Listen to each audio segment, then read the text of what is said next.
আসসালামু আলাইকুম। এসএসসি ও HSC hacks এই চ্যানেলে আপনাকে স্বাগতম। আজকে ক্যালকুলেটর হ্যাক্সের পর্ব নাম্বার 3। আজকের পর্বে আমরা কার্তেশীয় থেকে পলার ও পলার থেকে কার্তেশীয় কীভাবে নিয়ে যায় ক্যালকুলেটরের সাহায্যে এইটা শিখব। সেই জন্য আমাদের প্রথমে এই ক্যালকুলেটরে এই যে ক্যাটালগ নামে একটি অপশান আছে, এখানে চাপ দিতে হবে। তারপর নিচে যে অ্যাঙ্গেল যে অপশান আছে এই অপশানে চাপ দিতে হবে। তারপর এখানে দেখতে পাচ্ছেন রেক্টেঙ্গুলার টু পোলার, অর্থাৎ কার্তেশীয় থেকে পোলারে যেতে লাগলে এই অপশানটি সিলেক্ট করতে হবে। তারপর এখানে আপনার কার্তেশীয় এর যে এক্স ও ওয়াইয়ের মান এখানে ইনপুট দিতে হবে। তাহলে এই মানটি আমি এখানে ইনপুট দেব।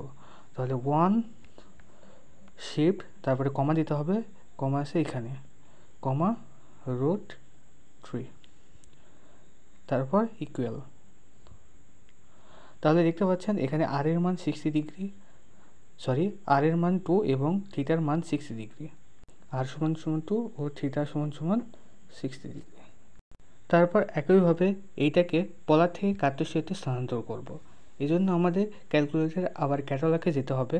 তারপর অ্যাঙ্গেল এই অপশানটিতে আসতে হবে। তারপর এইখানে এই যে পোলার টু রেক্টেঙ্গুলার এই অপশানটি সিলেক্ট করতে হবে। তারপর এখানে এই পোলারের এই যে মানটি ক্যালকুলেটারে আপলোড দিতে হবে, 2,60। তো ইকুয়াল দিলে দেখতে পাচ্ছেন এই যে এক্স এর ভ্যালু 1 আর ওয়াই এর ভ্যালু হচ্ছে 1.33। তাহলে এক্স এর ভ্যালু হচ্ছে 1 আর ওয়াই এর ভ্যালু হচ্ছে 1.3373। এইভাবেই মূলত এইগুলো ক্যালকুলেশন করা হয়।